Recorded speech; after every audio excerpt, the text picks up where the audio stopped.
Hello, English medium students. Today we would be starting the new chapter that is alternating current. आज हम alternating current चालू करेंगे.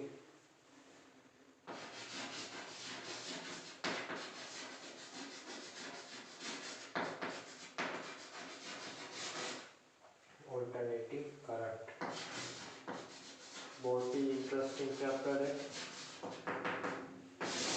हम सब कुछ डिटेल में पढ़ेंगे, समझेंगे और सीखेंगे.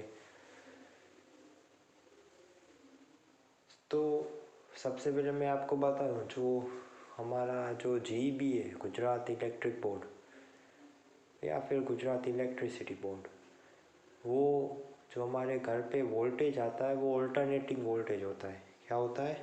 ऑल्टरनेटिंग वोल्टेज होता है. मतलब उसकी वैल्यू चेंज होती है. मतलब ऐसा आता है, देखो ऑल्टरनेटिंग वोल्टेज ए बी ऐसा आता है. ये ऑल्टरनेटिंग वोल्टेज आता है. तो ये जो ग्राफ है ये साइन वेव बोलते हैं हम उसको. क्या बोलते हैं? Sine waves. तो इस आधार से हम कह सकते हैं कि voltage varies as V equals to Vm sin omega t. Okay, Vm is the maximum value of voltage. Vm is the maximum value of voltage. Omega is angular frequency. What is omega? Angular frequency. And we already know the formula of omega, where omega is 2 pi by t, where t is periodic time. अब तो हम इस equation को verify भी कर सकते हैं. क्या ये इक्वेशन सही है या क्या है? देख लो हम कैसे वेरीफाई करते हैं. वो मैं करता हूँ अभी बोर्ड पे. तो हमको ये मालूम है कि ये एक साइकिल है. ये क्या है? ये एक साइकिल है. मतलब ये पीरियोडिक टाइम, तो ये 2 पाई रेडियन होगा. ठीक है, टी है. ये क्या बोलते हैं? टाइम की बात करें तो इसको क्या लिख सकते हैं? टी. तो ये कितना होगा? टी बाई 2 होगा. तो ये कितना होगा? T by 4. कितना होगा? T by 4. तो चलो वेरीफाई करते हैं.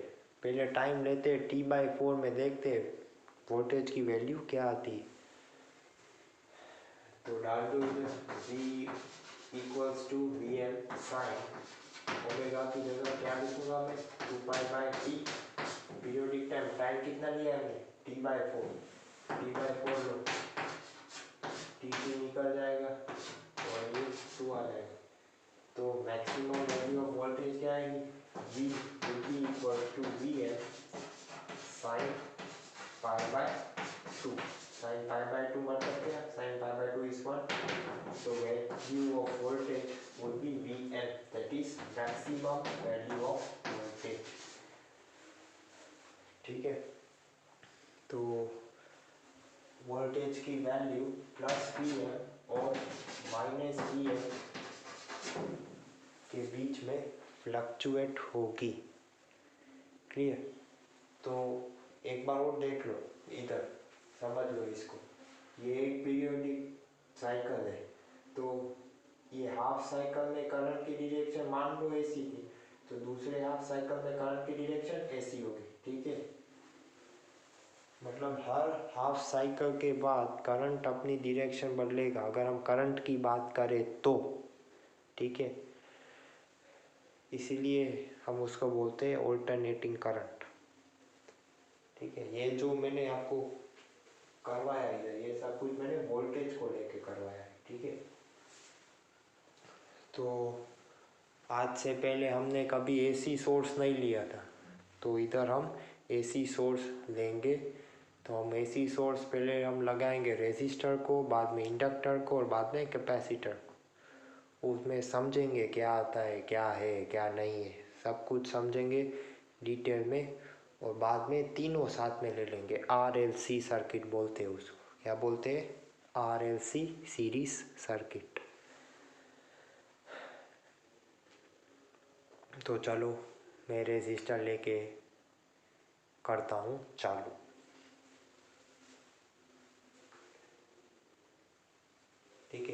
एसी वोल्टेज ऐसा होता है, डीसी वोल्टेज ऐसा होगा, ठीक है। डीसी वोल्टेज में वैल्यू सेम रहती है, तो ये डीसी वोल्टेज है, ठीक है, सेम कांस्टेंट वैल्यू होती है। 5 वोल्ट 12 वोल्ट जो है वही रहेगी, ठीक है। चलो आगे बढ़ते हैं।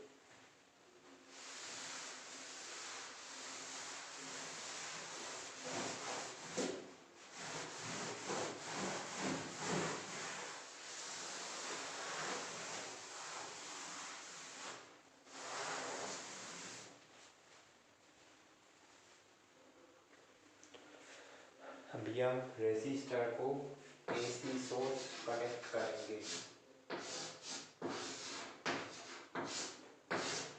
ठीक है। और हम पूरे चैप्टर में हम यही लेंगे, ठीक है। Voltage V equal to V M sine omega T, हम यही लेंगे, ठीक है। तो सबसे पहले करंट क्या होगा, तो तो आपको मालूम होगा करंट क्या होगा, I बराबर V बाय आर, ठीक है। तो V क्या रहेगा, V M sine omega T by R. जैसे वोल्टेज ऑल्टरनेटिंग है तो करंट भी ऑल्टरनेटिंग रहेगा, तो I को मैं क्या लिख सकता हूँ, I would be equals to IM sin omega T, ये करंट का इक्वेशन आएगा, ठीक है। और ये वोल्टेज का इक्वेशन आएगा, जो पूरे चैप्टर में हम यही है। और इसको बोलते हैं एसी सोर्स, क्या बोलते हैं,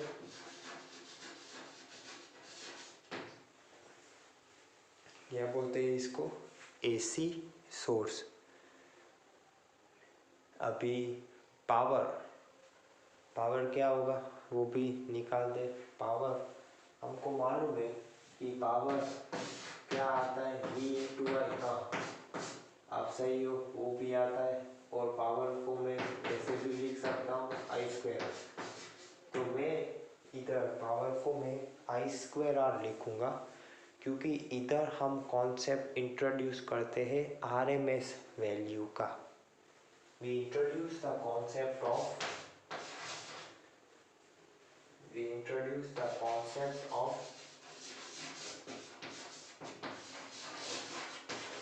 RMS वैल्यू। कौन सी वैल्यू, RMS वैल्यू।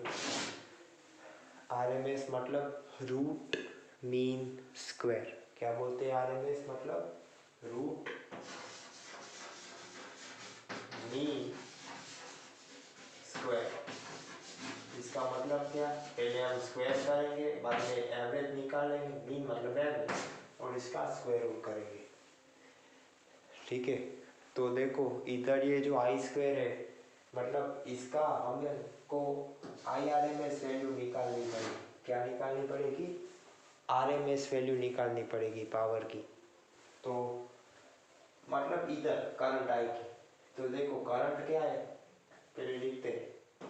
करंट हमारा क्या है, IM साइन ओमेगा टी, ठीक है। तो IM क्या है, मालूम है ना, मैक्सिमम वैल्यू ऑफ करंट। जैसे इधर है VM, maximum value of voltage, तो इधर पहले हम स्क्वायर करेंगे, तो इधर भी स्क्वायर आ जाएगा, ठीक है। बाद में मीन निकालेंगे, मीन मतलब एवरेज, मीन मतलब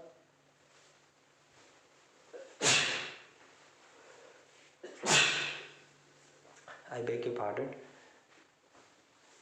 तो पहले हम मीन निकालेंगे, मीन मतलब बाहर की साइड और ये स्क्वायर रूट, ठीक है।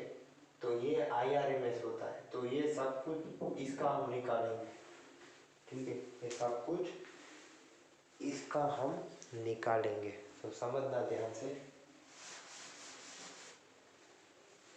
तो IRMS क्या आएगी, ये वैल्यू आएगी हमारी, जो IRMS आएगी, ठीक है। RMS वैल्यू और ये मैक्सिमम वैल्यू दोनों अलग अलग है, ठीक है, समझना। तो IRMS क्या आएगा, root mean square, under root of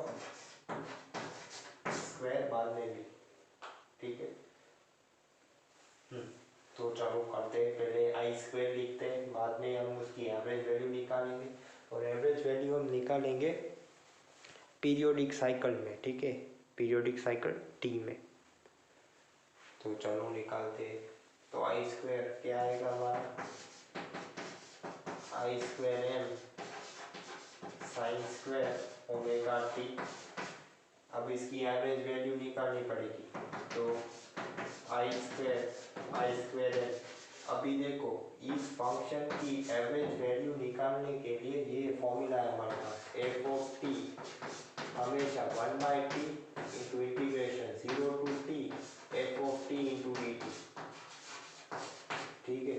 अगर मान लो आपको इसका एवरेज वैल्यू निकालना है तो ये फॉर्मूला में डाल देना, 0 पीरियोडिक टाइम 0 टू टी, ठीक है, पीरियोडिक टाइम 0 टू टी यानी 0 टू 2 पाई, ये करके ये लिख देना साइन स्क्वायर ओमेगा टी।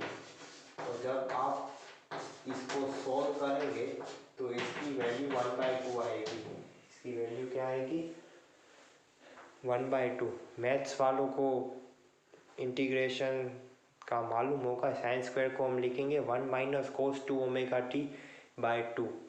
और जब हम upper limit minus lower limit करेंगे 0 टू 2 पाई लेके, तो आपका आंसर 1/2 आएगा। मतलब साइन स्क्वायर ओमेगा टी की एवरेज वैल्यू क्या आएगी, 1/2, ठीक है।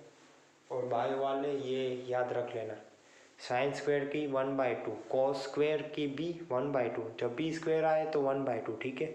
अगर आपको कोई पूछे कि साइन ओमेगा टी की एवरेज वैल्यू क्या है, इसकी साइन ओमेगा टी, तो साइन ओमेगा टी की एवरेज वैल्यू होगी 0, क्या होगी 0, साइन की 0 होगी। जैसे कॉस की भी एवरेज वैल्यू क्या होगी 0, ठीक है, ये याद रखना।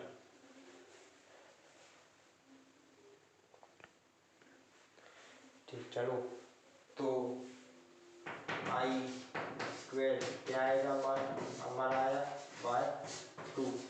तो IRMS के लिए क्या करना पड़ेगा, इसका रूट भी निकालना पड़ेगा। तो IRMS वैल्यू क्या आएगी,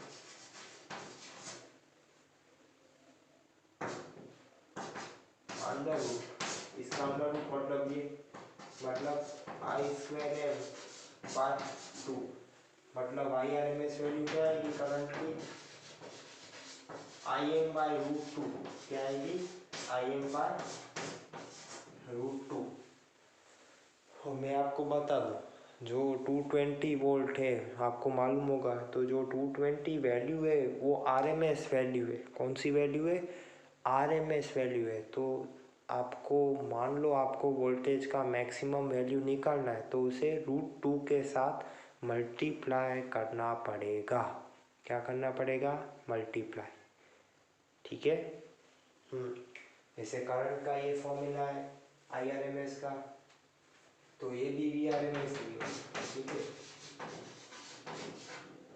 VRMS वोल्टेज क्या आएगा, VM बाय √2, क्या आएगा। तो अगर मान लो आपको मैक्सिमम वैल्यू ऑफ वोल्टेज निकालने का है, ठीक है, तो VM क्या आएगा, VM आपका आएगा √2 इंटू VRMS आएगा, ठीक है। तो मतलब √2 इंटू 220 वोल्ट करना, ठीक है। आपका जो आंसर आएगा वो मैक्सिमम वैल्यू वोल्टेज की रहेगी, ठीक है। तो इधर आपका एवरेज पावर क्या आएगा, ये रेजिस्टर के लिए एवरेज पावर आपका आएगा, इसकी निकालना, ठीक है, RMS वैल्यू है, तो आई स्क्वायर आपका आएगा, ये आएगा। क्योंकि इधर हमने कौन सा कॉन्सेप्ट सीख के रखा है, RMS वैल्यू का, किसकी वैल्यू का, RMS वैल्यू का, ठीक है। देख लो। और इधर हम एक और कॉन्सेप्ट हम यूज़ करेंगे लीडिंग और लैगिंग का।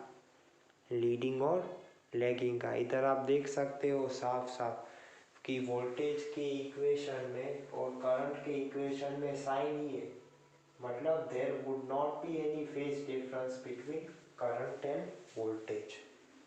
ठीक है, और मैं आपको फेजर डायग्राम भी हम करेंगे इस चैप्टर में। फेजर डायग्राम मतलब रोटेटिंग वेक्टर। फेजर डायग्राम मतलब रोटेटिंग वेक्टर, वेक्टर जो रोटेट होता है। ठीक है, वो भी हम करेंगे।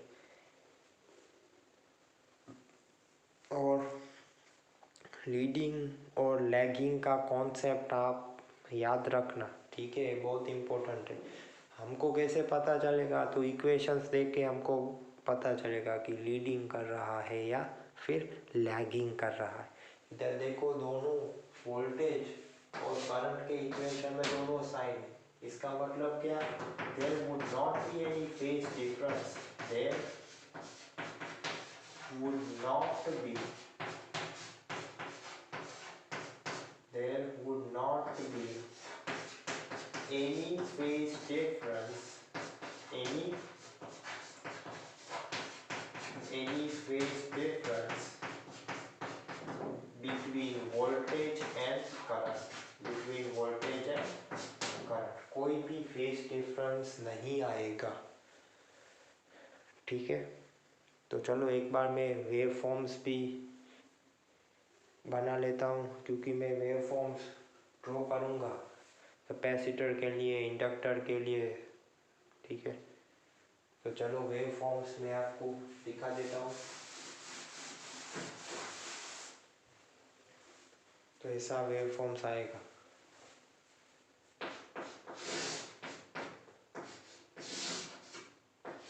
मान लो ये वोल्टेज का वेव फॉर्म है, किसका है, वोल्टेज का। ठीक है, तो करंट का ऐसा आएगा। चलिए, फेज डिफरेंस नहीं होगा। ठीक है, क्या नहीं होगा, फेज डिफरेंस नहीं होगा, मतलब ऐसा होगा। ठीक है, there would not be any phase difference।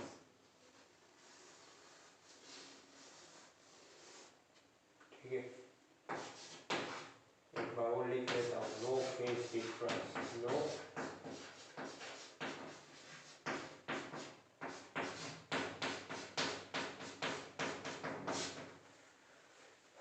कोई भी फेज डिफरेंस नहीं होगा। ठीक है, तो अगले सेशन में मैं इंडक्टर और कैपेसिटर लूँगा और समझाऊँगा। So till then, do stay safe and take care of yourself and even take care of your family. Thank you very much.